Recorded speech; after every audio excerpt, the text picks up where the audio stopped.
Hallelujah. Sa gabing ito ay lubos tayong nagpapasalamat for the success. Amen po ba? And tomorrow will be our last day. Babalik tayo sa ating kanya-kanyang ministeryo na ginagampanan. Ano man yung natutunan natin, sabi nga po ni Apostol Pablo, whatever you heard, what you have heard, what you have learned, you have to put it into practice. Yun po ang hinahangad at hinanasa ng Panginoon sa buhay ng bawat isa sa atin.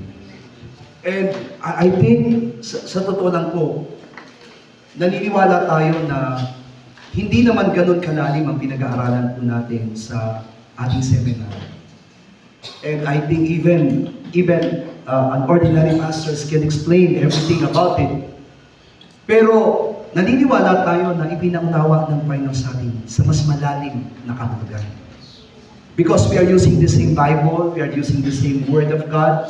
Amen po ba? Maaaring yung iba dito, sinasabi nila, ganun ka, narinig ko na yan, ganito, ganyan. Amen po. Pero kahit na marinig natin ito ng 100 times, unless we will practice it, unless we will understand it through our minds and through our soul, hindi po, wala pong mangyayaring pagbabago sa buhay ng bawat isa. And I think, hindi kailangan na maging malaki o malawak yung iglesia na kinabibilangan mo natin. Hindi kailangan na maging sikat o kilala yung iglesia na kinabibilangan natin. But the most important thing is, the Lord acknowledge our church as His body. Amen? Bilang Kanyang sariling katawan. From the first day, alam ko po, natutunan po natin what is really church. Amen po ba? Ano ba talaga ang iglesia? Natutunan natin, amen po ba, on how to understand Logos in every sa buhay po ng bawat sa atin. And kanina po, ang pinapag-aralan natin is, oh Lord, it's all about old self. It's all about yung datihang pagkatao ng bawat sa atin. Kaya, siguro, kung titignan po natin lahat ng pinapag-aralan natin, kung isusuma total po natin yung lahat ng ating pinag-aralan po natin, I think, everything was already declared by the Lord. Amin po ba? Lahat ay naideklara na ng ating Panginoon. Ang problema na nga lang po ay paano natin ito ituturo sa loob ng ating iglesia? Paano natin ituturo ito sa lahat ng ating mga miyembro? Because unless yung puso at isipan po natin ay willing to do the things that we have heard. Amen po ba? Kasi di ba, sabi nga natin, mahirap bitawan yung natutunan na natin eh. Mahirap bitawan yung pinangahawakan na natin sa buhay ng bawat isa. Pero wala tayong magagawa eh. Kailangan nating bitawan ng lahat and accept only the pure Word of God. Yung salita ng Diyos sa buhay ng bawat isa sa atin. At isang malaking, masasabi natin isang malaking pagpapala sapagkat kumikilos ang Diyos sa buhay ng bawat sa atin. Gumagawa ang Diyos sa buhay ng bawat sa atin. I've been pastoring for since 1997. Ako po ay pastor na hanggang simula nung 1997. Estudyante pa lang po ako doon sa Bible School, ay tinawag na ako ng Panginoon para maging pastor.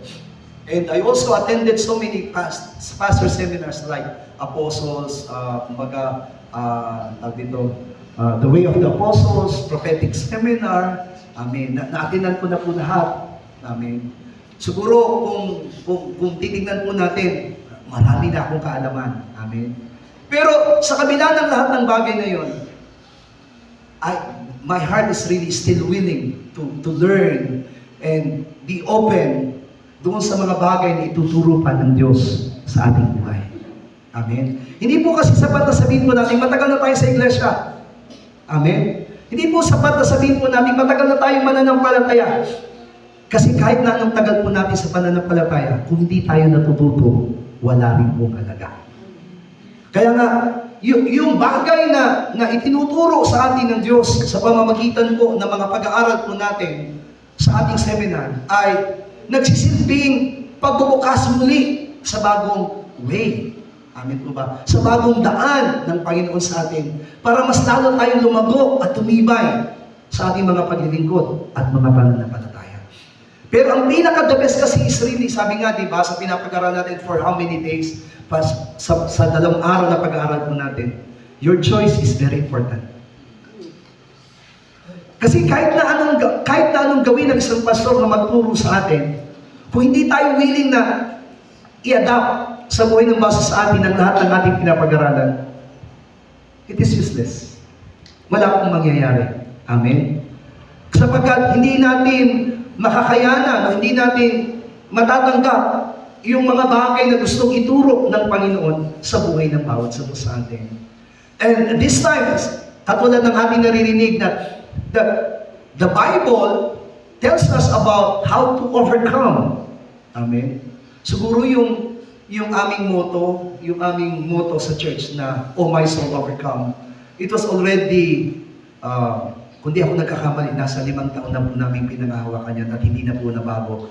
Amen. At lagi na lang po iyan ang sinisigaw namin before worship service, bago kami manalangin, "Oh my soul, overcome." Sapagkat wala kaming ibang hangarin, mga minamahal, kundi ang maging matagumpay. Just like Apostle Paul, katulad po ni Apostle Pablo, na kahit na ano pong tagal na, at kahit na ano pa po yung pinagdaanan niya, mayroong labanan, may pakikipakat. At ang sabi nga ni Apostle Pablo, you have to fight the good fight of your faith. Hallelujah. Christians, believers, workers, and pastors, unless you have the choice to fight and overcome, hindi po natin mararanasan. Amen. Kasi nga po, kapag papipilian tayo, ano po gusto ninyo? Buhay na payapa o buhay na magulo? Siyempre, ang pipiliin natin, buhay na payapa. Amen? Pero kapag ang buhay po natin ay payapa, hindi natin mararanasan ng lubusan yung pagkilos sa paggalaw ng Diyos sa ating mga buhay. Of course, nandoon ang pagkilos ng ating Panginoon. But,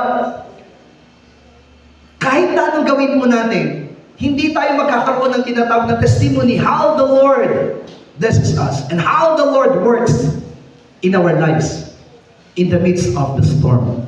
Amen. Sa kalagitnaan ng mga bagyo, may gumagawa na isang Panginoon sa buhay ng mas natin. Amen. Kaya, yung naikwento ko na sa ating mga kapatiran, nasabi ko nga po sa kanila na when one teacher said to his students, sabi niya, pwede ba kayong mag-drawing sa araw na ito ng isang larawan ng kapayapaan? So sila po, iba-ibang dating, iba-iba yung kanilang dinrawing nung idinrawing nila yung kapayapaan. Merong isa na natutulog. Amen po ba? At yun daw ang kapayapaan sa kanya. Yung isa naman, marami siyang pera. Amen. Payapa siya. Yun po yung kanyang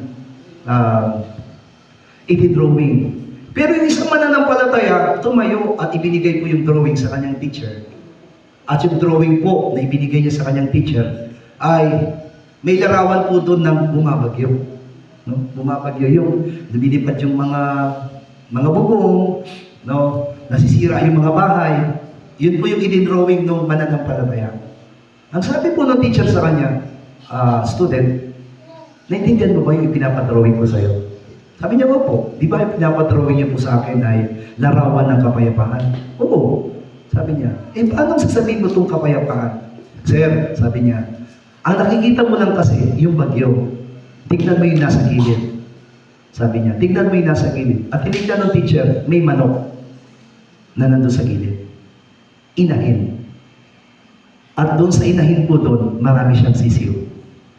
Pero, hinahalakip-kip nung inahing manok yung lahat ng kanyang sisiw. Ang sabi nung estudyante, Sir, iyan ang tunay na kapayapaan. Kahit na marami kang nakikitang sigalot, problema sa iyong kapaligiran, kapag ang Panginoon ay nasa iyo, mayroon kang kapayapaan. Amen? Kasi, di ba tayo, inisip natin lagi, material, amen po ba? Yung puso natin, kapag sinabi, di ba, kahit siguro kanina habang kinikwento ko to, ako pagdodrawing ni Pastor ngayong gabi ito. Amen? At may nasa isip na kayo ngayon, di ba? Siguro, humahawak na kayo ng ballpen, gusto niyo mag-drawing. Pero hindi ko naman kayo papag-drawingin. Amen. Pero sa puso at isipan ninyo, meron na kayong gustong i-drawing. Amen po ba? Hallelujah. Baka ang ilagay nyo doon, yung mag-asawa na hindi nag-aaway. Amen. Yung Gaza at saka Israel nagkasundo. Yung China at saka Amerika nagkamay. Amen. Siguro yun po yung maaari nating ilalagay na larawan ng tunay na kapayapaan. But remember, ang Diyos ay gumagawa in His own special way. Pag gumawa ang Diyos sa atin, na oo, nakikita mo magulo. Amen po ba? Nakikita mo sigalot sa iyong kapaligiran. Pero ang Diyos ay tahimik at sinasabi ng Panginoon. Di ba sabi niya nga, Matthew 11 verse 28, "Come unto me, and I will give you rest." Hallelujah. Kaya, siguro, kung titignan po natin, amen po ba, sa loob ng ilang araw na pag-aaral po natin, Lord, salamat kasi ako mismo, as an interpreter, nararamdaman ko sa Panginoon na, Lord, you want us to give peace. Amen. Pero, paano nga tayo magkakaroon ng tunay na kapayapaan? Paano tayo magkakaroon ng tunay na kapahingahan? Sabi nga, di ba, hindi pa tayo natatapos. Hanggat hindi natatapos ang labanan natin, there is no peace. Because even the Lord experienced no peace. Unless He will establish the new heavens and the new earth and the new Jerusalem. Kapag na-establish na yun, and then God will go into rest together with us. Amen?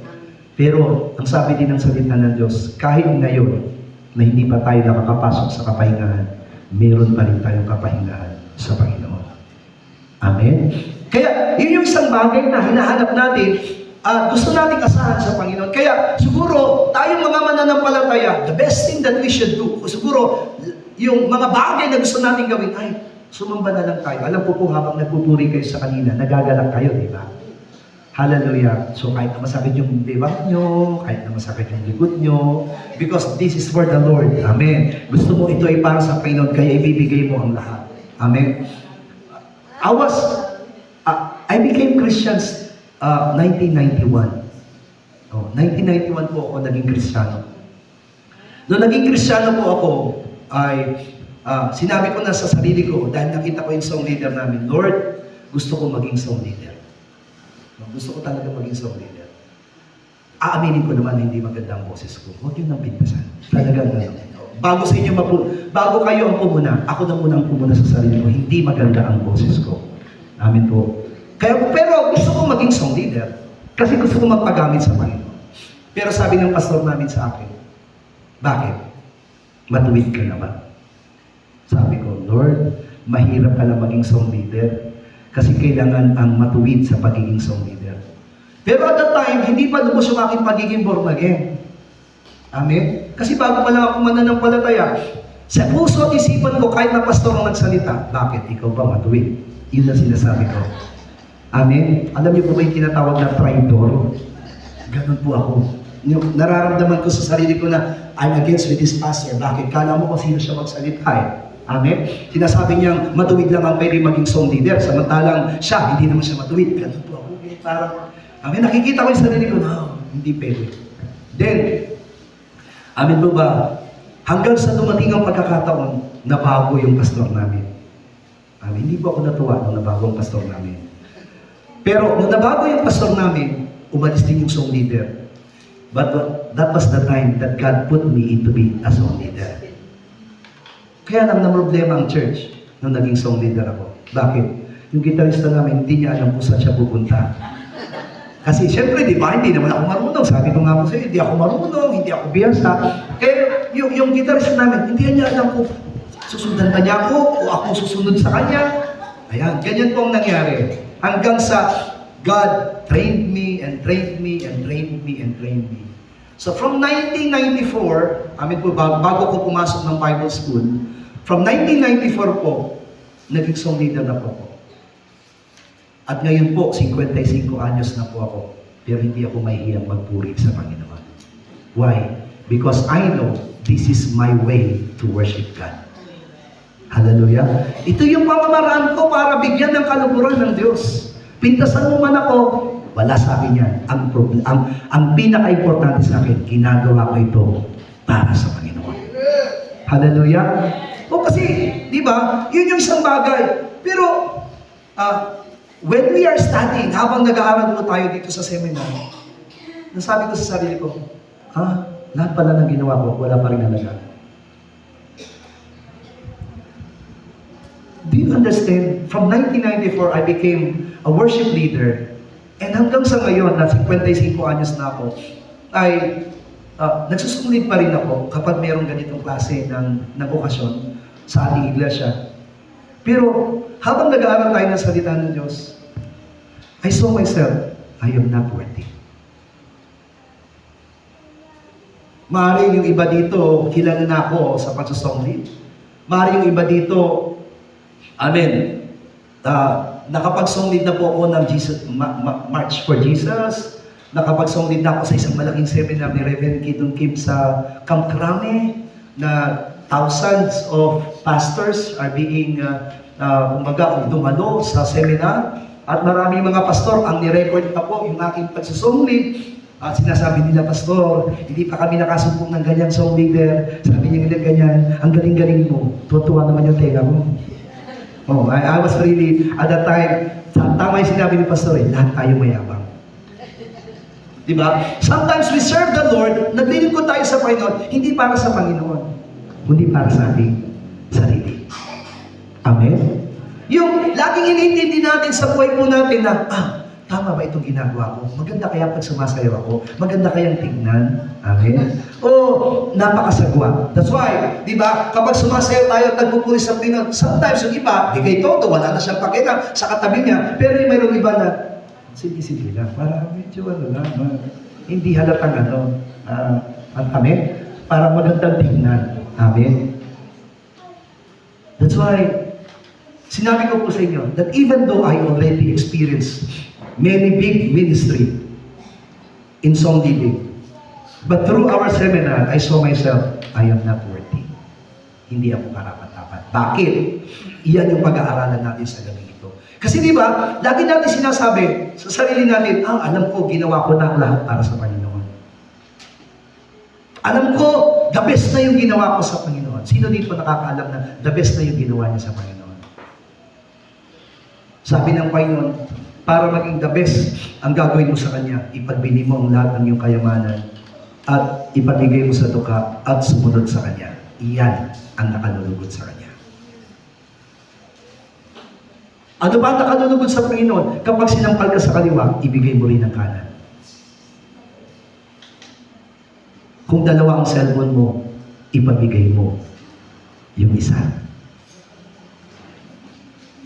Hallelujah.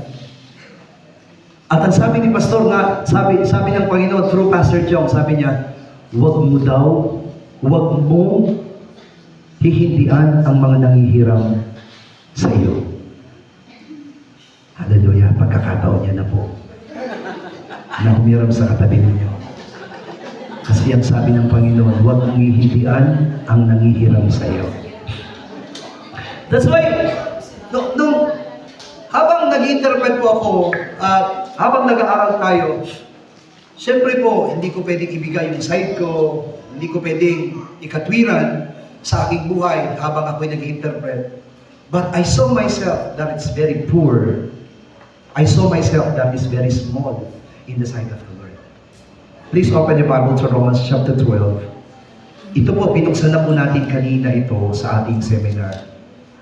Verses 1 and 2. Sabi niya dito, kaya nga mga kapatid, ipinamamanin ko sa inyo alang-alang sa mga kahabagan ng Diyos, na inyong iharap ang inyong katawan na isang haing buhay, banal at kaaya-aya sa Diyos, na siya ninyong katampatang pagsamba. At huwag kayong magsiayon sa sanlibutan ito, kundi mag-iba kayo sa pamamagitan ng pagbabago ng inyong pag-iisip upang mapatunayan ninyo kung alin ang mabuti at kaaya-aya at lubos na kalooban ng Diyos.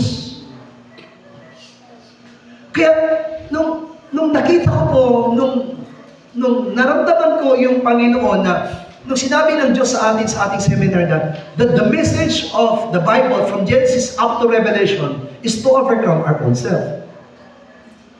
First, bakit? Sapagkat wala pong mabuti na masusutungan sa atin. There's no something good in our lives. Even though, kahit sabihin mo natin, wala ka namang ginagawang masama, o wala ka namang, di ba, lagi natin kinakapiran yun eh. Wala akong tinatapakan, wala akong inaabuso, amen. Wala akong dinadayang na tao. Kahit na lahat ng bagay ay ginagawa mong tama para sa iyong sarili, and that is your own righteousness. But in the righteousness of God, sa katwiran ng Panginoon, walang matuwid, wala kahit isa. Amen? Which means, sa buhay po ng bawat sa atin, there is something wrong. Amen? Kaya, nung sinabi ng Panginoon sa atin na, even though the devil is absent in the Garden of Eden, amen po, kahit na po ang diablo ay hindi lumapit kay Eva para tuksoin siya at kainin yung bunga na ipinagbabawal, time will come, Eve will still eat the fruit of the knowledge of good and evil. Why? Because man is not good. Ang tao hindi mabuti at walang kabutihang masusumbungan sa tao. Amen? Kaya, yung ibang mga mananampalataya, of course, di ba, nakakaranas tayo ng galit kay Pedro kasi ipinagkanuno niya, amen, itinatuwa niya ang ating Panginoon Jesus. Nagagalit tayo kay Judas kasi ipinagbili niya ang Panginoon. But, remember, Peter and Judas Iscariot is us.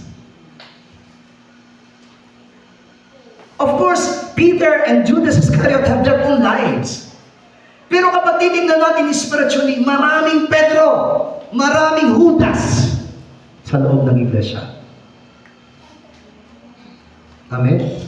Hindi naman natin, alam niyo po, pagtatawa sa Panginoong Yesus, hindi mo naman itatawa ng harap-harapan yan eh.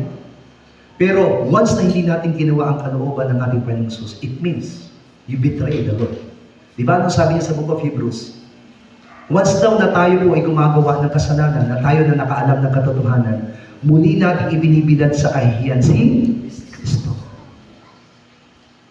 Amen? Kasi yun yung ipinapaliwanag sa atin. Amen po ba? Kaya kahit na tayo mananampalataya, meron sa loob ng iglesia, nagtatampo, mga pastor. Sa church, di ba, may maraming nagtatampo. Meron, di ba? Di ba, Pastor Oliver? Pastor Amirna, di ba? Amen? Nung nandun ako sa Aurora, ayan, si Pastor G, worker namin yan dati. Hindi pa siya pastora nun.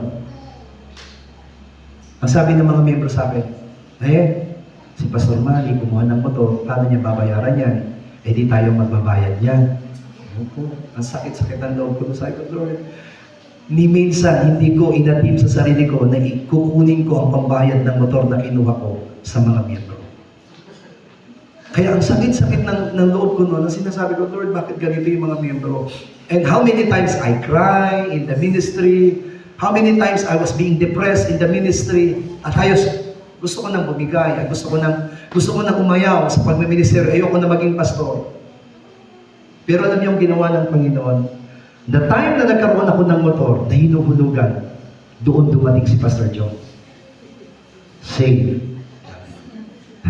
Amen. Dumating si Pastor John sa Aurora, at sabi niya sa akin, Pastor Manny, come with me in Manila. Yan po sinabi niya sa akin. Ayoko pa nun sumama kay Pastor John. Pero ano yung ginawa ni Pastor John? Meron po siyang hammer dati, di ba? Kulay dilaw dati pa. Ginawa ni Pastor John, isinakay ang washing machine, isinakay ang TV, isinakay lahat ng gamit namin. Sabi ng asawa ko, bakit hinahakot ang gamit natin? Ang sabi ko, wala, dadali na daw ako sa Manila. That was February. Dinala niya ako sa Manila. Pero alam niyo, noon hindi ko pa naiintindihan. Ang bala ko po, iwanan talaga si Pastor John. Dahil nilagay ko sa isipan ko, ayoko makasama ang Koreano. Huwag niyo nang tanungin, bakit ayoko ng Koreano? Pero kahit na nakaharap naman si Pastor John, sasabihin ko po sa inyo, ayoko talaga na makasama ang Koreano. Why? Because in our Bible school, we are supported by the Koreans. Doon sa eskwelahan po namin, habang nakaupo kami mga estudyante, sabihin ng teacher namin, do you prepare? Please raise your hands, those who prepare their assignments. Siyempre, kapag may assignment ka, magtataas ka na kamay, no? Diba? May caption pala yun. Habang nakataas kami, kinuha kami ng picture. Ang caption, ito yung mga estudyanteng nangangailangan ng sponsor. Totoo po yan. Opo, totoo po yan. O tapos sasabihin na naman ng teacher, okay, lahat na gusto matapos ng pag-aaral, please stand up. Kami naman tumayo, di ba? Sasabihin na naman, may caption, these are the students who wants to graduate in the Bible school, they need support. Oh, sinasangkalan po kami. Kaya, hindi naman sa galit ako sa Koreano, pero manggagamit sila. Amen? Pero, nung nakilala ko si Pastor Jong, iba siya. Nung nakilala ko si Pastor Jong, sabi niya sa Aurora, nung pumunta siya sa amin sa Aurora, ang sabi ng mga kapitbahay namin, Pastor Buddy, naghahanap ng ginto yan, no? At that time, sabi ko, hindi po. Si Pastor John po, isang missionary, at gusto niya po talaga na maglingkod sa Panginoon.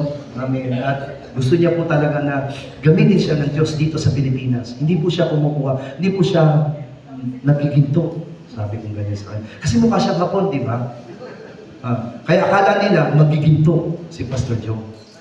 Hanggang sa nakilala ko ng lubusan si Pastor John, hanggang, amen, tandaan po ninyo, ang pagsasama namin ni Pastor John bilang mga lingkod ng Panginoon sa isang iglesia, hindi ganun kadali.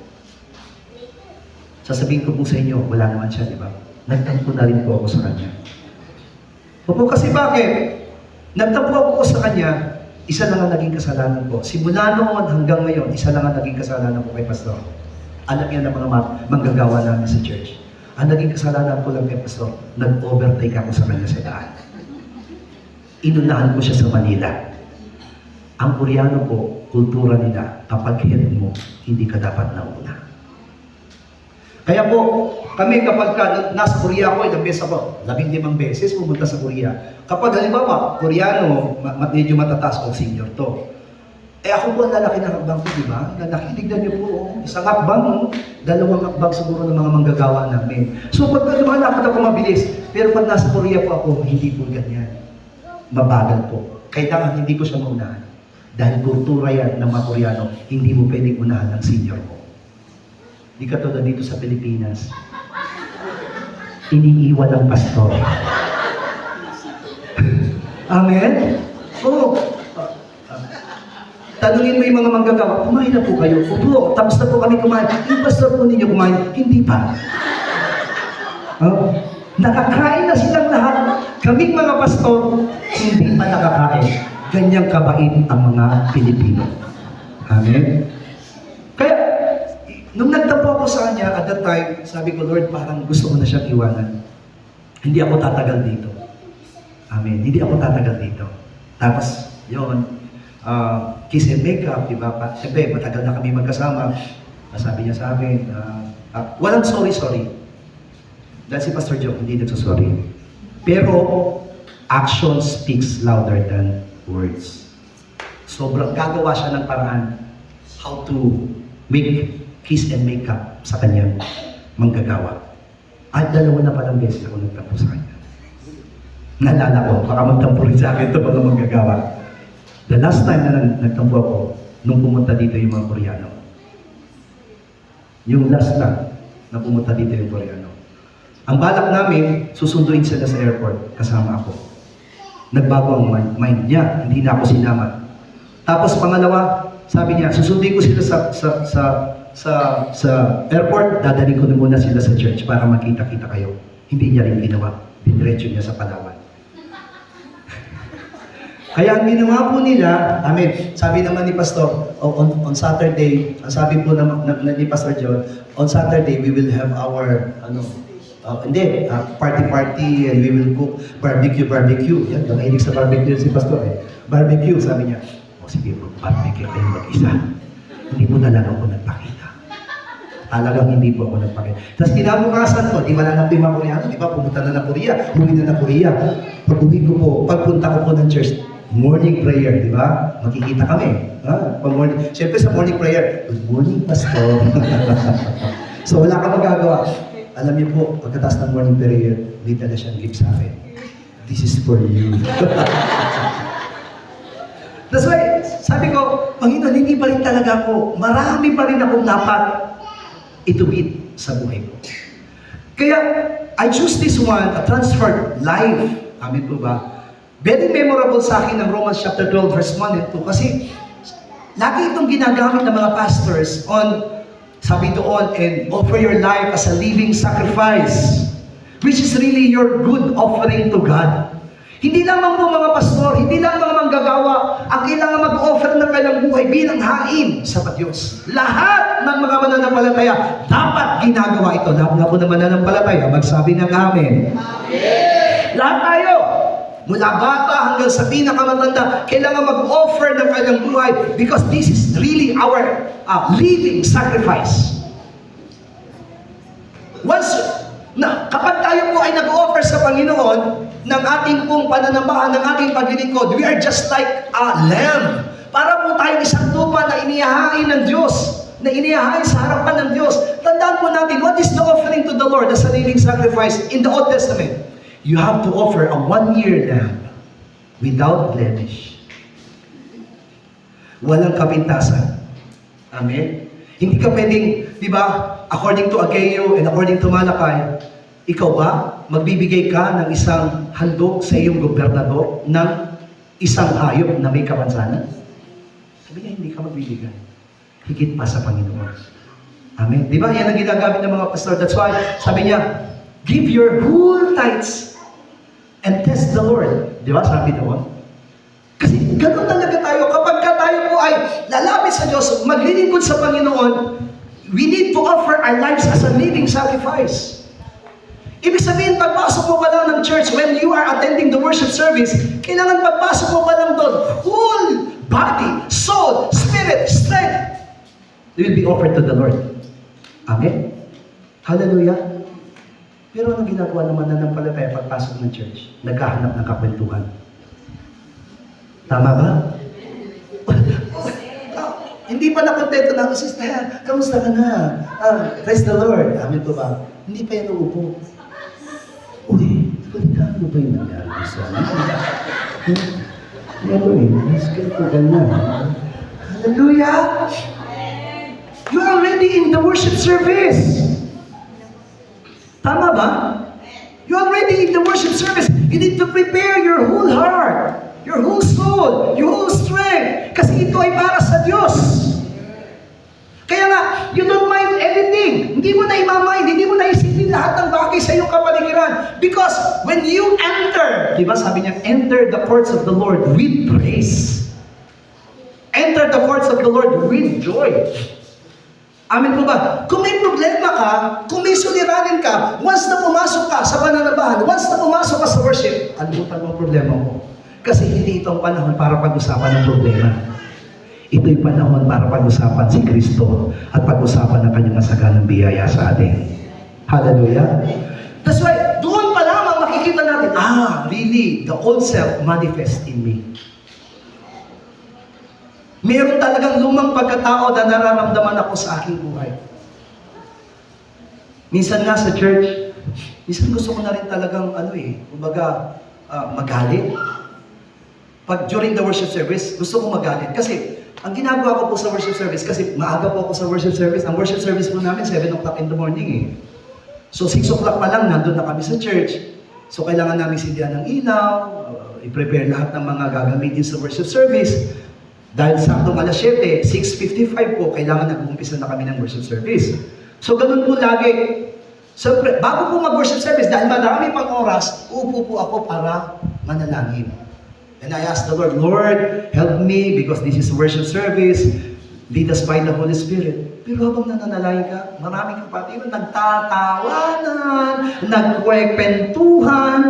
Parang gusto ko sabihin, ha!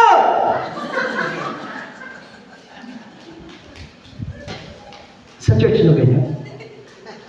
Meron, di ba? Sa church nyo ganyan? Sa inyo, sa church nyo?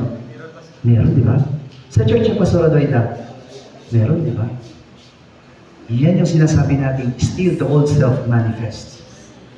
Hindi natin nakikita. Kaya, sa gabi ito, I already opened my hearts to you. Sabi ko nga sa inyo na nakita ko yung sarili ko for how many years I'm doing this for the Lord. Pero, sa mga bagay na pinag-aralan natin, nakita ko yung sarili ko very little, very small in the sight of the Lord. And I'm really not worthy. Kasi bakit? Before you offer your life as a sacrifice, lahat po tayo, lahat nga po ng gustong ihandog ang kanyang sarili bilang haing buhay, magsabi ng Amen. What is really your preparation to offer your life as a living sacrifice? That is in number 2. Diba? Anong sabi ng number 2? Huwag kayong magsiayon sa sanlibutan ito, kundi mag-iba kayo sa pamamagitan ng pagbabago ng inyong pag-iisip, upang mapatunayan ninyo kung alin ang mabuti at ang lubos na kalooban ng Diyos. Which means, ang sinasabi sa atin ng Panginoon, before you think about that you can offer your life as a living sacrifice, there are steps to do. Meron tayong dapat gawin. Hindi lang pala pagpasok natin ng church, because your presence is there, because your body is inside the church, then we can say that you already offer yourself as a living sacrifice. Ang sabi yun, kapag umaayaw ka pa sa sanlibutan, your sacrifice cannot be offered to the Lord. Hallelujah. Yun yung sabi ko nga, Lord, ito po yung sinasabi po kasi ni Apostol Pablo na metamorphos. Pag sinabing metamorphos, it means changing. You need to change your mind. Totoo po, hindi natin kayang patayin ang lumang pagkatao natin. Kasi kung gusto mong patayin ang lumang pagkatao mo, kailangan pa nang mamatay. Amen? May kapatiran mo kami, bayaw ni Sister Marilyn. Ang bayaw ni Sister Marilyn, namatay po siya na maraming complications, diabetes, kidney, matigas ang ulo niya eh. Kasi nung malakas siya, inabuso niya yung katawan niya. Amen. Alam niyo po, nung nagdadrive po siya, hindi lang isang sting, hindi lang isang cobra ang nainom niya sa isang araw. Sobrang dami. Kaya nasira yung kanyang kidney. Meron pa siyang diabetes. So, na-cremate po siya last week ba? Last week, diba? Last 2 weeks ago. Na-cremate po siya last 2 weeks ago. Amen po ba? Ngayon, hindi na siya talaga magbibisyo. Hindi na rin siya po inom ng sting. Kasi, patay na. And I think, yung sinasabi ng Panginoon sa atin, na in order for you to kill your old self, amen po ba? Gusto ko yung sinabi ng Panginoon kaninang hapon eh. You cannot able to kill your old self, but you can deny your old self. Amen? Ang kailangan natin is metamorphos. Pag sinabing metamorphos, even though you know that it is, kahit na alam mo na ito yung gusto ng sarili mo, amen, ng lumang pagkatao mo, ito yung gusto, but you have to change your mind. Kaya ibig sabihin po nito, mga minamahal na kapatiran, totoong kalaban natin ng diablo, pero ang pinakakalaban natin, sarili natin. Our own self. Kapag pinayagan ng isang mananampalataya na kontrolin ng diablo yung kanyang old self, yung kanyang lumang pagkatao na nasa kanya, kinokontrol ng diablo, I think you cannot offer your life as a living sacrifice.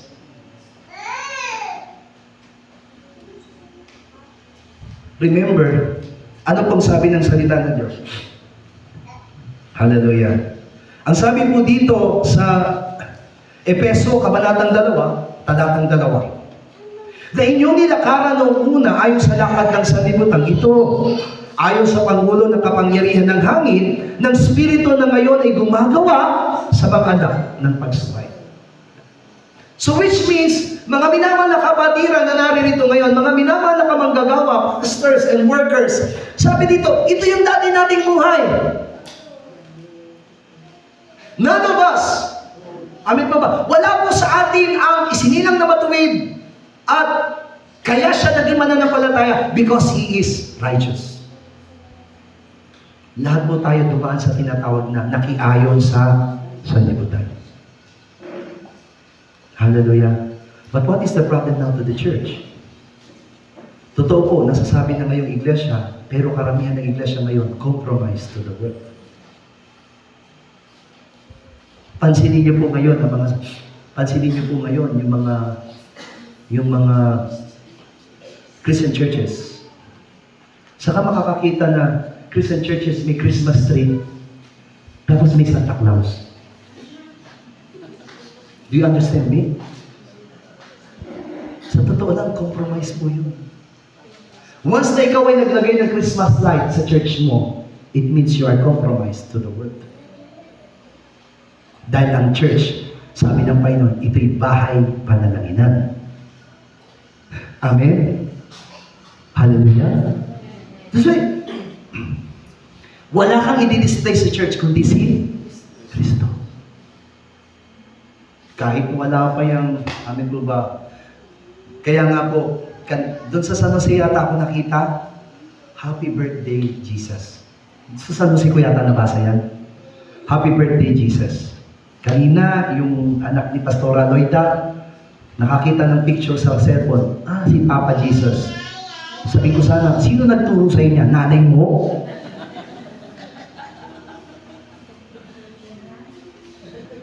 Alam natin na bawal tayo gumawa ng Diyos-Diyosan, but we make our own idols in our mind.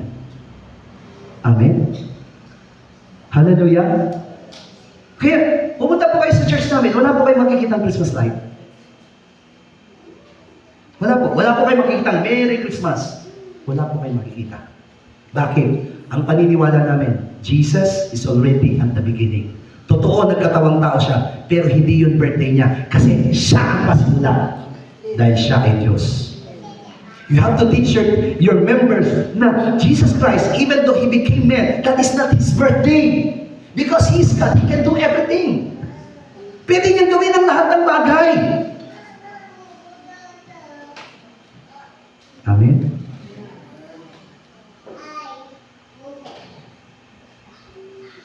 Kaya, ako sa totoo lang po, nasasaktan ako na yung mga church nila, meron pang strobe light, yung dancing ball, na kapag nagpe-praise and worship sila, patay ang ilaw dito, ang may ilaw lang dito. Tapos iniikot yun. Amen. Hallelujah. Kaya yung mga sayo ng mga mananampalataya ng church, parang mga pinikpik na manok. Amen. Hallelujah. Di ba? Hallelujah. Mas magulo pa sa mga Afrikano. Alam niyo po, nakarating po ako sa Korea, grabe magpuri ang mga Africans. Talaga, maganda po sila. Opo! Kasi mas marami ka, di ba? Mas marami na colorful pa sila. Ang suot nila, colorful. Oo, talaga. Hallelujah. Pero alam niyo po ba na yung sayaw nila yun? Yun din yung sayaw nila sa pag-offer sa mga idols. Remember, ang dance natin dito sa church, iba sa dance ng sanlibutan. Hallelujah. Amen. Nakita ko yung isang pastor sa Facebook, sumasayaw ng In the river of Babylon. I was really shocked. Sabi ko, Lord, bakit?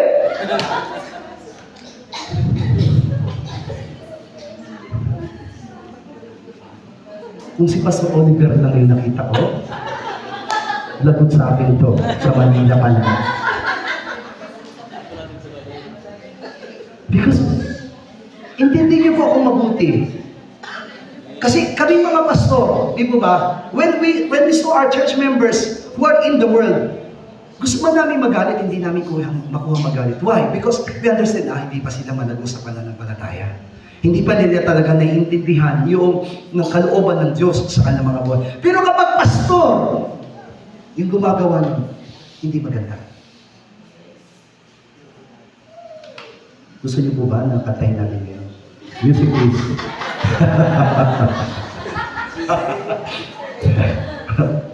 Tignan ko lang. Papagurin ko po kayo ng In the River of Babylon. Kaya sabi ko, Lord, metamorphose. I need to change my mind. Hallelujah. Amen. Kailangan mabago yung kaisipan ng bawat sakusanan because we are pastors, we are workers, we are church members, we are part of the body of Christ. Gusto mo man na i-offer ang iyong buhay bilang living sacrifice, but if you are compromised to the word, how can? Tandaan po natin, hindi pwedeng tanggapin ng Diyos ang 50-50. Ang tinatanggap ng Diyos, 100% service to Him. Amen? Alam niyo po, yung pagsasayaw ng worldly, kung meron po dito na sumasayaw ng worldly, ako na yun. Opo. Kahit sa party po, kahit na, alam niyo po, kahit na yung party-party sa bukid lang, umaatin po ako. O kahit na yung sinasayawan, lumulubog dahil putik-putik. Okay? Basta. Opo, Jesus. Nung binata po ako, basta party-party, pag sinabi ng mga kaibigan ko, Honey, may party doon sa kabilang baryo. Sa Pampanga po kasi ganun eh. Di ba yung may mga babae na nakaupo, tapos gano'n, di ba? Party-party tayo doon. Sabi ko, saan gaganapin? Sa bukid. Sabi niya, bukid. Oh, kahit na bukid yun, di ba? Pag bukid, kahit hindi pa yung kagagapas pa lang, hindi malambot-lambot tayo, di ba? Makita mo yung sapatos mo, ano ko ba? Pakapal ng pakapal kasi dapat. Gusto niya, ano po? Nandun lahat sa may sapatos mo. Pero okay lang yun, okay lang. Why? Party-party. Hallelujah. So, in terms, amin po ba, kaya sabi niya po sa Pablo, ito yung dati nating nilakaran. Amin po ba? Think about your old life before. Ano yung old life mo dati? Bago ka naging ganyan? Bago ka naging mananampalataya? Pinagsisisihan mo ba yung pagiging mananampalataya mo? Pinagsisisihan mo ba na ngayon nasa church ka? Gusto mong balikan? Just like the Israelites people. Mga Israelita, ang sabi po nila, mas maganda pang bumalik na lang tayo sa Egypt. Pumili tayo ng leader na magbabalik sa atin sa Egypt. Doon may pakwan, may pipino, may sibuyas. Amen po ba? May watermelon. Hallelujah. Sabi niya doon mas masarap. Kahit na maalipin pa tayo at doon tayo mamatay, mas maganda pa rin sa Egypt. Church, there is no greater place on earth than the church. Dahil ang church lamang po ang hindi pananaigan ng gawa ng Hades. Hallelujah. Totoo po, ang church nasa kalagitnaan ng sanlibutan. Pero alam niyo po ba na kahit hindi tayo perfect na church, hindi pwedeng pabayaan ng Diyos ang iglesia. Because this is His body.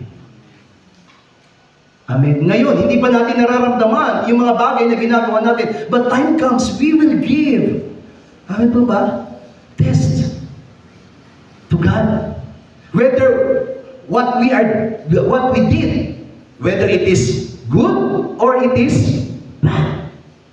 Kaya sabi ng Panginoon dito, renew the way you think. Mga minamahal na kapatiran na nandito ngayon, we need to be changed.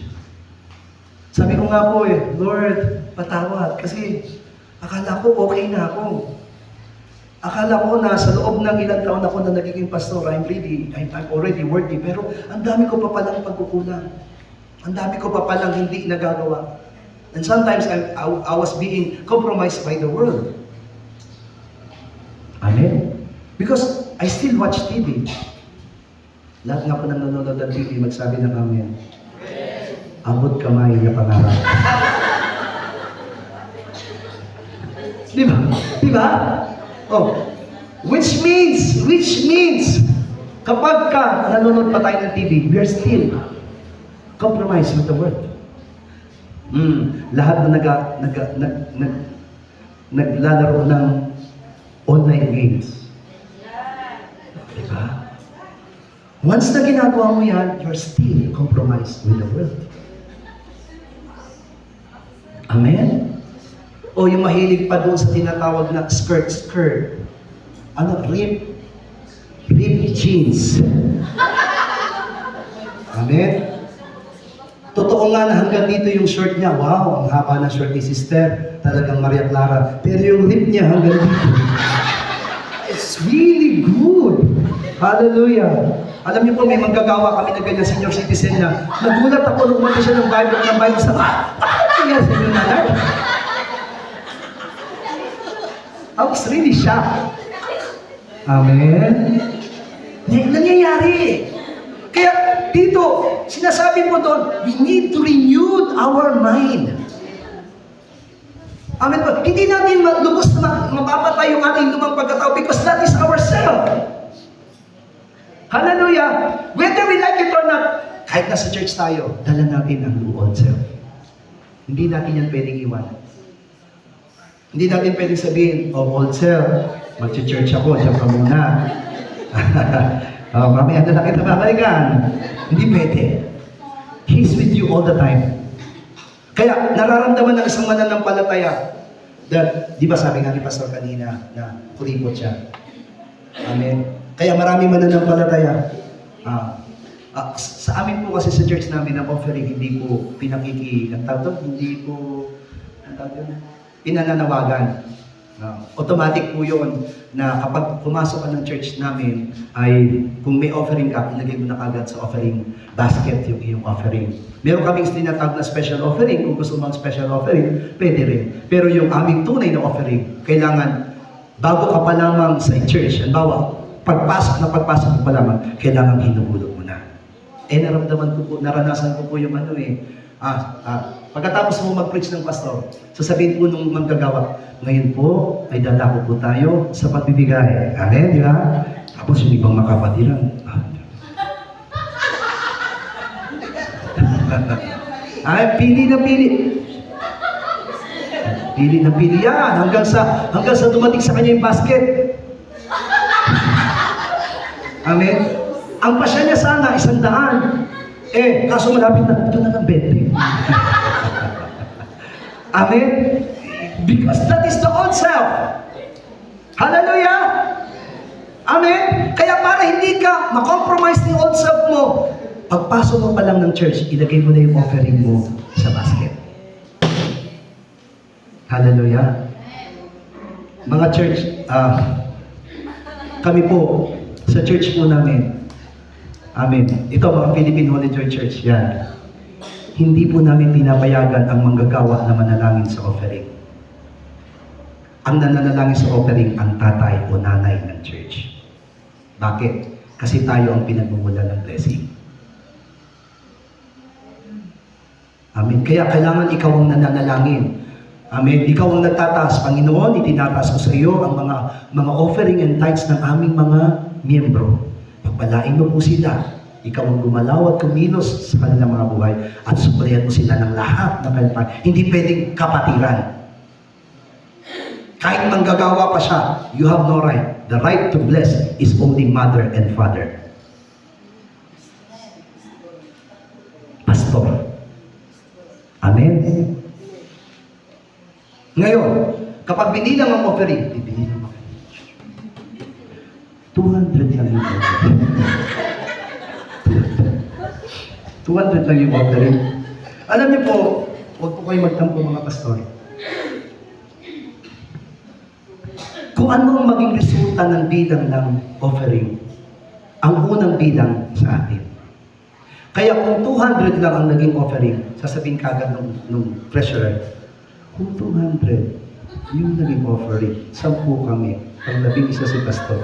Magkano kaya ang offering pastor? Kasi tayo yun. Amen? Example tayo.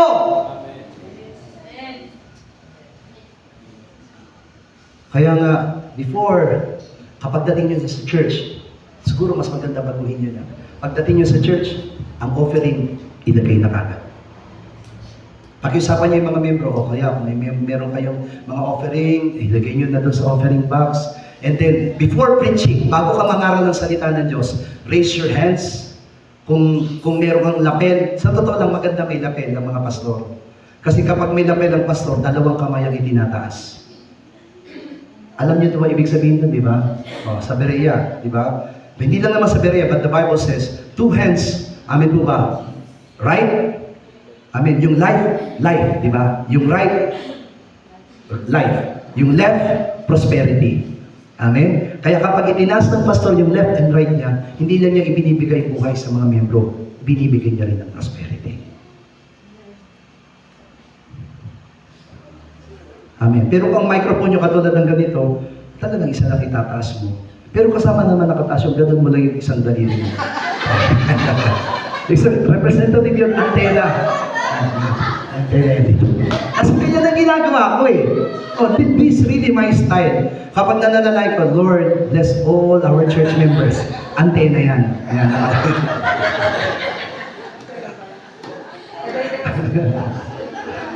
Amen? That's why here, Apostle Paul understands. Naintindihan ng Apostle Pablo, ito yung ginagawa natin. Kaya di ba si Apostle Pablo, alam natin na he came from the world. Kaya ganito siya magsalita sa atin, sa kanyang mga pananalita, sa kanyang mga ipinapangaral. Because this is his life. Kaya di ba sabi ni Pastor kanina sa atin, huwag kayong mahiya ng mga pastor na sabihin ninyo ang inyong mga kahinaan, ang inyong mga pagkakamali. Dahil sa pamamagitan ng pagkakamali natin, inilalantad natin ang kahihiyan ng dyablo. Amen. Ibig sabihin ng dyablo, ayoko na nga gumawa dito. Di ba? Kasi, sinasabi niya sa mga miyembro, na bubuking ako. Amen. Eh kung halimbawa tayong mga miyembro ng church, tinatago natin yung kasalanan ng dyablo, sabi ng dyablo, yan, very good. Oh, hindi nila alam may kasalanan ka. Amen. Na itataas ang pangalan mo doon sa mga miyembro. Hindi na itataas ang Panginoon sa buhay mo. Kaya doon, amin po ba, remember, Romans chapter 6, verse 4 up to 7, tayo nga'y nangalibing, nakalakip niya sa pamamagitan ng bautismo. Sa kamatayan na kung saan paanong si Kristo ay nabuhay na maguli sa mga patay, sa pamamagitan ng kalulatian ng Ama, ay gayon din naman tayo makalalakad sa panibagong buhay. Sapagkat kung tayo nga ay naging kalakip niya dahil sa kawirisan ng kanyang kamatayan, ay magkakagayon din naman tayo dahil sa kawangisan ng kanyang pagkabuhay na maguli. Verse 6, na nalalaman natin ng ating datihang pagkatao ay kalakip niyang napako sa krus upang ang katawang sadarin ay mag-iba at nang sa gayoy, huwag na tayong maalipin pa ng kasalanan. 7, sapagkat ang namatay ay ligtas na sa kasalanan. Amen. So, once na naintindihan po natin yung pinapangaral ng salita ng Diyos ngayon, you already died together with Christ.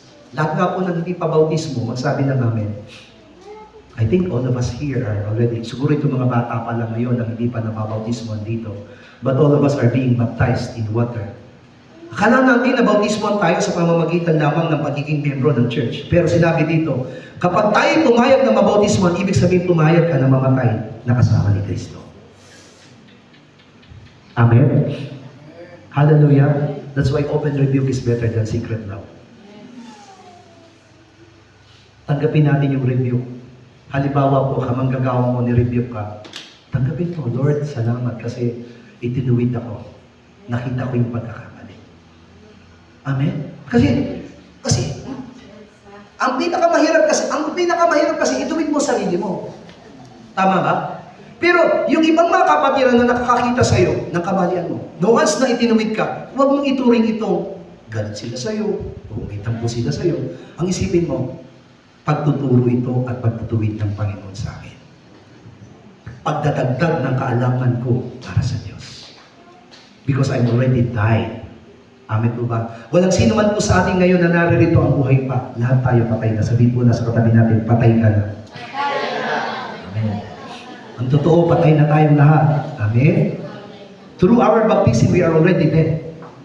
Amen po ba? Hindi tayo dead physically, but metamorphosed.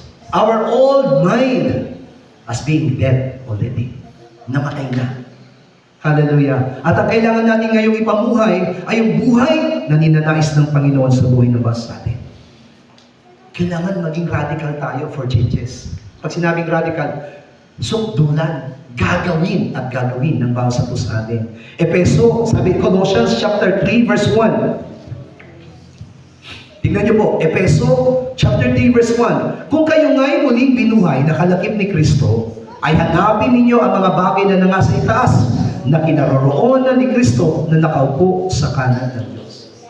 Everyone who are being died in Christ, lahat ng namatay kay Kristo, ano na po daw ang laman dapat ng isip natin? Mga bagay na nasa itaas. Pag sinabing nasa bagay sa itaas, sino po yung nandoon? It's not thing, but it is representing God. And when we say God, amin po ba, kasama na doon yung kanyang katwiran. Amen? The righteousness of God. It should be manifesting in our lives.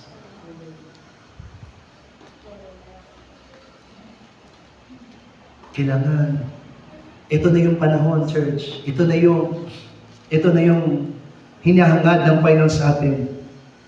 Amen. Kasi ngayon ang nangyayari, most of the Christians are growing up in ignorance about the Word of God. Hallelujah. Totoo po, maraming mga Kristiyano sa loob ng church, opo, masigasig sila sa paglilingkod, pero walang alam sa salita ng Diyos. Amen. Kaya, kaunti lamang dagok ng pagsubok, bumabagsak. Nasisira yung pundasyon. Pero kapag yung pundasyon natin ay matibay at nakasalig sa Panginoon, and you are not ignorant about the Word of God, then, kahit ano mangyari. Kaya sabi niya dito sa Ephesians chapter 5 verse 17, kaya, huwag kayong maging mga mangmang, kundi unawain ninyo kung ano ang kalooban ng Diyos. Kanino inuutos to? Inuutos ba ito sa manggagawa? Inuutos ba ito sa mga pastor? Hindi. Kung ikaw ay namatay na kasama ni Kristo sa krus, kailangan ang hanapin mo ay kung ano yung kalooban ng Panginoon. What is really the will of God? Ano ang kalooban ng Diyos? Amen? Kahit na, alam nyo, kahit na baguhan ka pa lamang sa church, kahit na ngayon ka palang dumadalo sa church, kailangan ng laman ng puso mo, Lord, ipaalam mo sa akin kung anong iyong kalooban. That's why we are so thankful, di ba, in our church, na tinuruan tayo sa Lord's Prayer.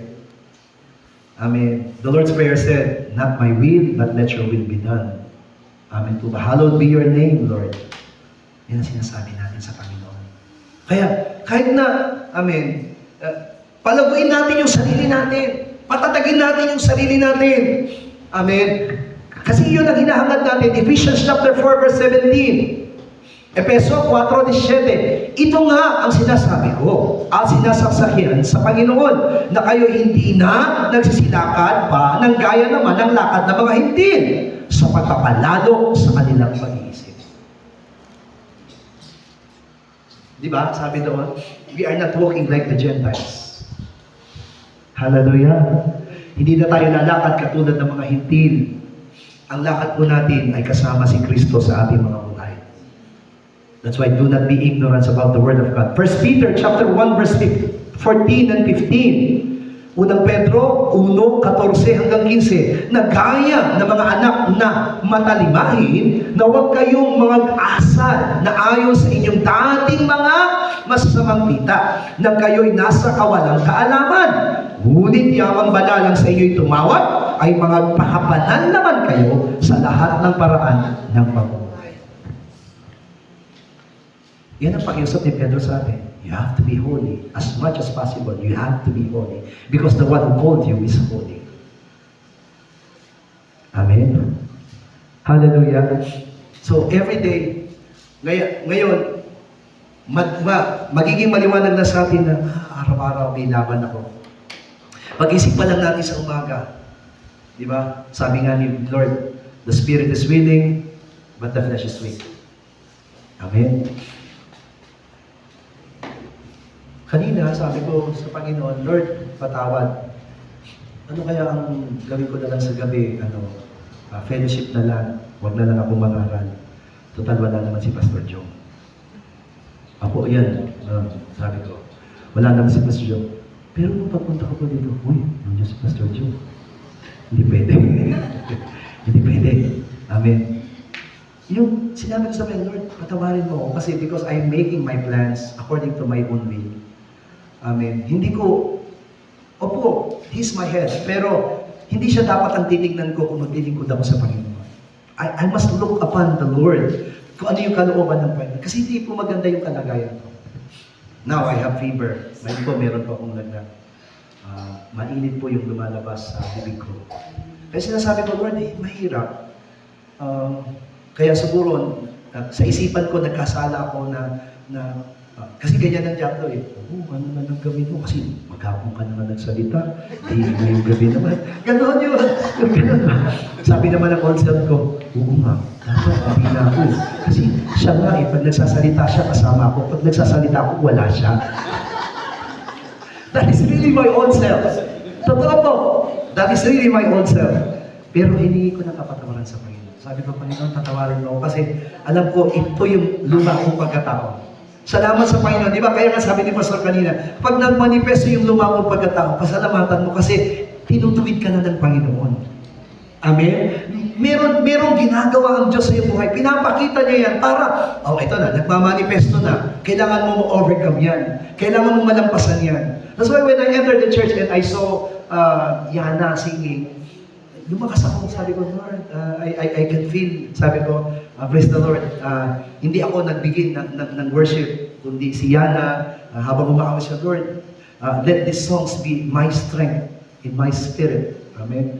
Kasi di ba, kahit bata lang yan, di ba, out of the mouth of the babes, praises and worship will be revealed. Hallelujah. Kaya sabi ng Panginoon, kung ayaw niyo magpuri, kung titigil kayo magpupuri, i-commend ni Lord ang mga bato na magpuri. Papayag ba kayo? Lahat ng bato dito sa kanila. Sumigaw! Amen? Tapos makikita niyo, bumabato dito yung dush. Kasi ayaw natin magpuri. Hallelujah! Because I know, amen po ba? God can do everything. Diba sabi nga sa Book of Psalms, even the trees, kahit yung mga puno do kapag gumawagayway yan, hindi yung nagwawagayway because of the air, because of the wind. Nagwawagayway sila, nagpupuli sila sa Diyos. Diba? Alam niyo ba kung bakit ang manok pagkatapos uminom, tumiti ka na? Sabi po ng mga sanlibutan, kasi sabi daw ng manok, Lord, inom ako ng inom, hindi ako umiihi. Pero hindi! Even those chicken are praising God. Hallelujah! Sila nagpupuri sa Panginoon. Kaya, naniniwala tayo na yung pagtutuwid, yung pagtuturo ng Panginoon sa bawat sa atin, inilalagay niya sa puso natin. God instruct us. Sabi sa 1 Corinthians chapter 7, verse 31, Unang Korinto 7:31, at ang mga nagsisikamit ng sanlibutan ay maging tulad sa hindi nangagsasilabis ng paggamit, sapagkat ang kaasalan ng sanlibutan ito ay lumilipas. If we will compromise ourselves to the world, sabi niya, everything in this world will be past. Will get into past. Lahat lilipas. Amen? Totoo nga, di ba? Tignan niyo ang word this song. Nauso ang Uppaganam style. Nauso ang, ano ba yung mga nauso? Baby Shark Shark. Nauso lahat yan. Ayun ko ba? Pero ngayon, hindi natin siya masyadong naririnig. Ang uso kasi ngayon, ganito.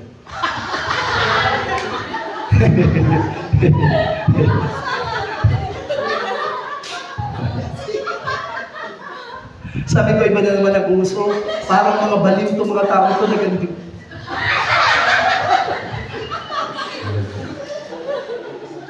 Nagulat po ako yan ang uso ngayon sayaw. Hindi niyo nakita yon? Kaya pagdating sa church niya, makikita niyo mga pastor natin. Because we are being compromised by the world. Hallelujah. Kaya sabi ng Panginoon, you have to consecrate yourself. Alam niyo po, pag sinabi po kasi living sacrifice, everything will be concentrated. Pag sinabi consecrate, kailangan pakalinisin mo, di ba? The Levites, alam niyo po yung mga Levites, before they will serve the Lord, alam niyo po, meron silang, kung di po ako nagkakamali, na ang mga Levita, kapag sila maglilingkod sa Panginoon, meron silang 8 hanggang 9 na suot sa pinsapin. Amen po ba? At ang tanging saserdote lamang ang may salwal sa loob. Lahat po ng nasa labas ng mga saserdote, yung mga nagpapatay, wala po yung salwal. Walang brief. Basahin niyo po ang Biblia. Pero ang utos ng Panginoon kay Aaron, all those who will serve in the holy place and in the holy of holies, let them wear underwear. Kasi bakit? Banal sila eh. It means they were consecrated. Kaya nga, halimbawa, yung saserdote pupunta na sa pananambahan para mag-offer. Pero bigla siyang nakakita ng patay, nakahawak ng patay. Ano sabi ng Panginoon? Kailangan mo na siyang maligo. At hindi siya pwedeng pumasok doon because he was consecrated. Tayo rin, kapag tayo pumapasok sa pananambahan, kapag tayo naglilingkod sa Panginoon, you need to be consecrated.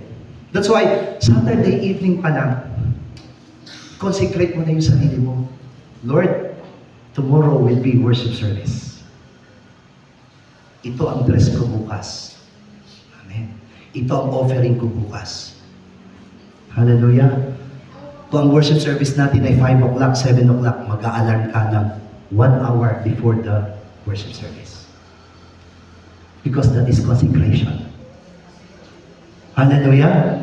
E ano nangyayari sa mga kapatiran? Nangangalan si pastor, papasok pa lang siya. Oh, muti ko na lang sabihin sa kanya, welcome brother.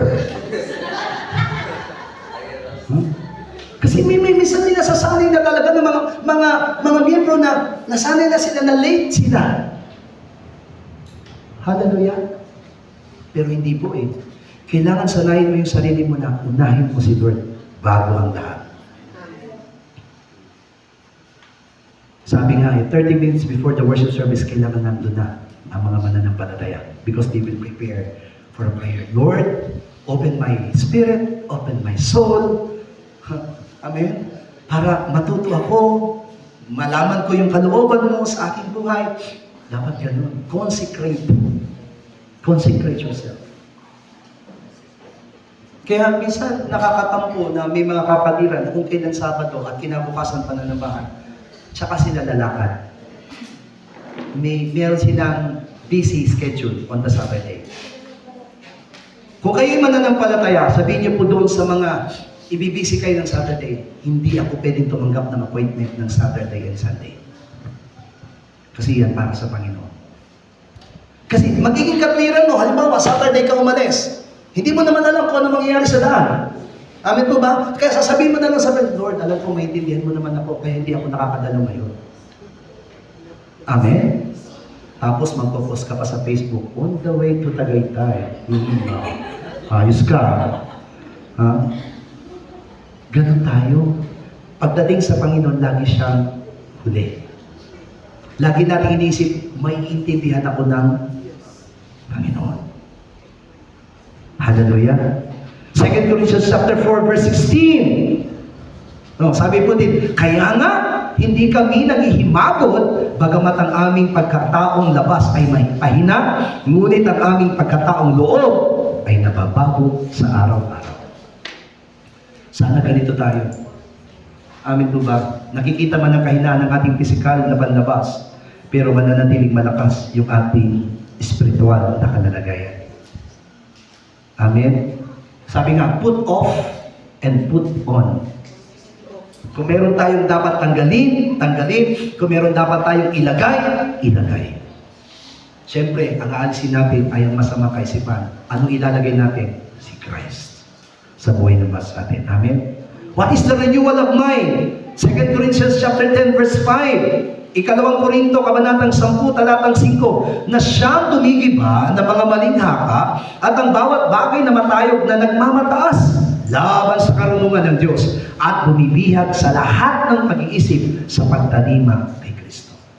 Which means, you are thinking about, by yung renewing of mind, you're thinking about what really, amin po ba, what really pleases my Christ? What really, amin po ba, really magpapakita ng I am obeying Him in my life. Church, you are not serving men, but you are serving God. Amen? Kaya, malaki yung pananagutan natin sa Diyos. Kapag ang ginagawa po natin na pananabahan na hindi karapat-dapat sa Kanya, malaking pananagutan natin yan sa Diyos.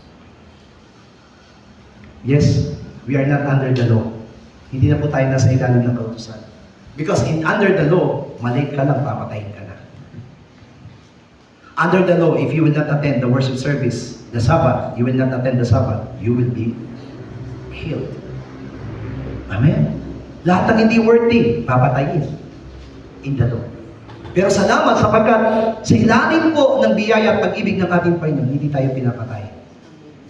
Ang tanging hiniling niya sa atin, ang mamatay ay ang luma nating pagkatao. Hallelujah. Sabi nga po natin, "Oh my soul, kill your own self. Oh my soul, kill your own self. Oh my soul, kill your own self.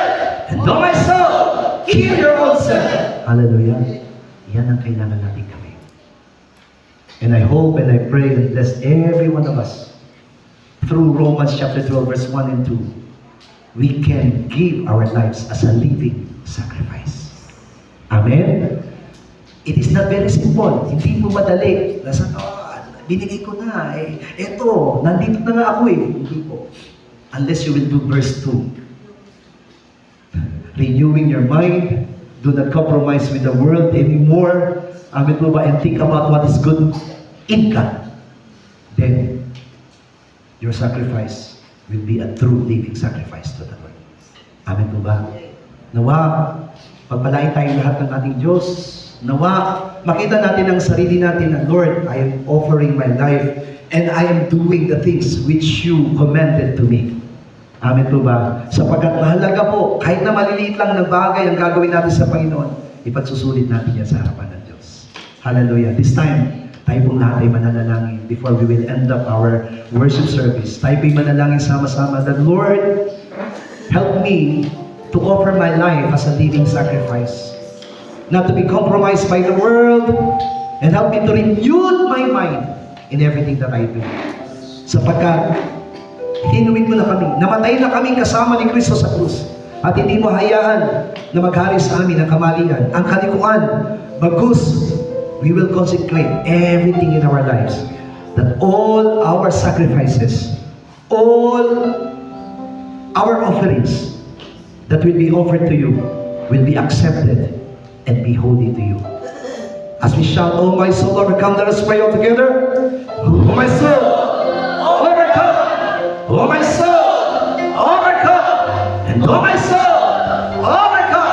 Ang namin Diyos, tunay na mo na kami po ay nagpupuri ngayon sa iyong harapan. Salamat sapagkat tinuwid mo kami sa lahat ng aming makalimutan that we may really thinking everything was very simple, Father God. Pero naniwala kami pa ng Diyos na lahat ng bagay na itinuturo mo, lahat ng bagay na ginagawa mo sa amin, Panginoon God, ay magiging katibayan ng bawat isa, Panginoon God. Salamat, Panginoon God, sapagkat kapag nakikita namin ang aming mga kahinaan, kapag nakikita namin ang aming mga lumang pagkatao, napapatunayan namin na merong Diyos na nagtutuwid sa amin, merong Diyos na bumagawa at tumikilos sa aming mga buhay. Ingatan mo kami patuloy, Panginoon Diyos, at huwag mong pababayaan ang aming mga buhay na ito na mag-compromise sa sinutan. Huwag mong pababayaan ang aming buhay nito, Panginoon Diyos, nagawa ang lahat ng bagay na hindi ka lumutulog at karapat-dapat. Forgive my life! Forgive my life! Forgive my life, Father God! Patawad, Panginoon Diyos, sa lahat ng mga naging pagkukulang. Patawad, Panginoon Diyos, sa lahat ng mga nagkakamali. Patawad, Panginoon Diyos, sa lahat ng mga nagagawa, Panginoon God, na kulang pa, Panginoon Diyos. Nalilimutan namin ang pinakamahalagang bagay. Pinakamahalagang bagay na nilalayan mo para sa aming mga buhay. Hayaan mo, Diyos, na lagi kami nakinig, lagi kami tumanggap, lagi po namin naranasan ang mga salita mo sa buhay ng bawat sa puso amin. You are our Almighty God. You are the one that is really worthy to receive all our sacrifices, O God. And let all our sacrifices be worthy. Let all our sacrifices be worthy, Panginoong Diyos. Sapagkat yan ang hangarin namin. Yan ang nilalayo namin sa aming mga buhay, Panginoong Diyos. Kaya tulungan mo kami, Father God, na hindi lamang kami nabagwa sa paglilingkod, kundi na mabuting kayo sa kaalaman sa iyong mga salita. At magawa namin ang lahat ng bagay na nilalayo mo. Lying is only in your word. Panginoon Diyos, salamat. Salamat sa kabutihan at katapatan mo sa akin. Tonight, there are pastors and workers and members of the church that is present here. Salamat sa mga pagtutuwid na ginawa mo sa amin sapagkat sa pamamagitan nito, Ikaw ang gumagalaw at naghahari sa aming mga buhay. Salamat po, Diyos. Ikaw lamang ang hangarin namin. Ikaw lamang ang kikilos at gagawa sa aming mga buhay. Shall we all stand now? Tayo po natin tumayo. Please, Pastor Oliver, can you sing the song, 10,000 Reasons? Let the Church of Philippine Holy Joy really worship the Lord. Let all the church now. Amen.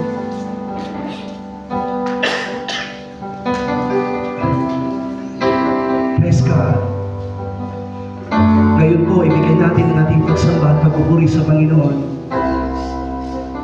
Praise God. Bless the Lord, oh my soul, oh my soul, worship His holy name. Sing like never before, and oh my soul, I worship Your holy name. The sun comes up.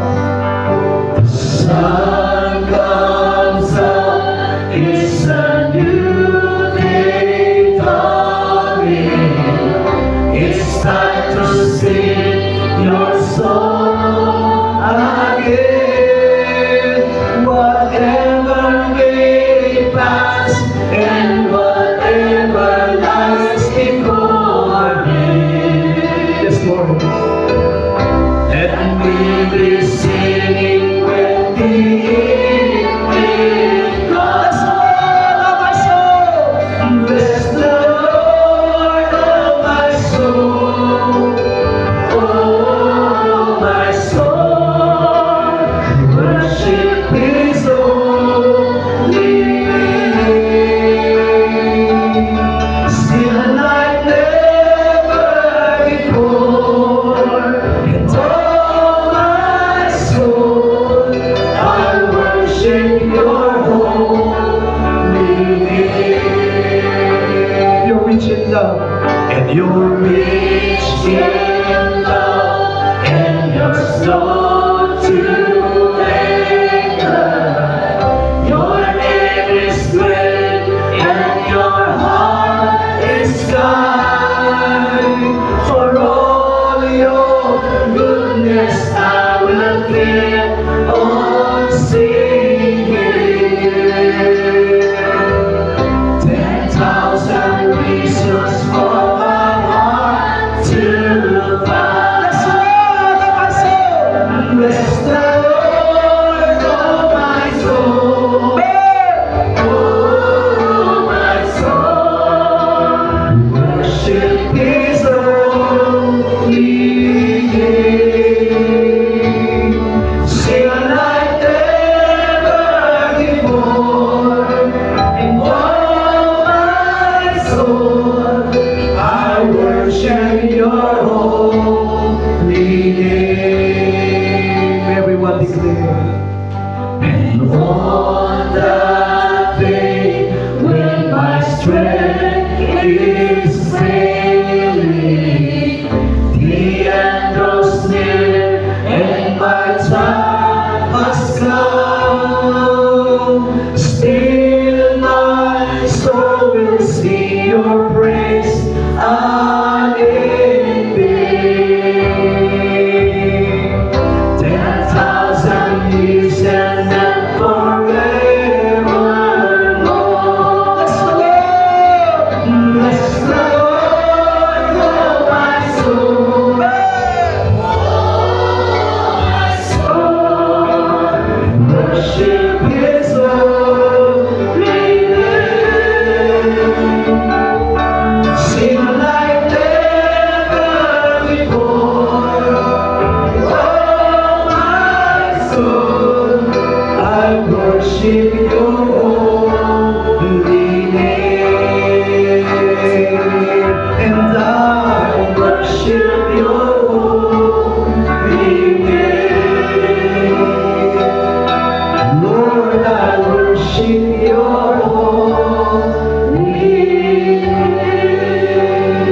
All together, Lord's Prayer. Ama namin na sa langit, ang pangalan mo. Ikaw nawa ang maghari sa amin. Sundin nawa ang iyong kalooban dito sa lupa tulad ng sa langit.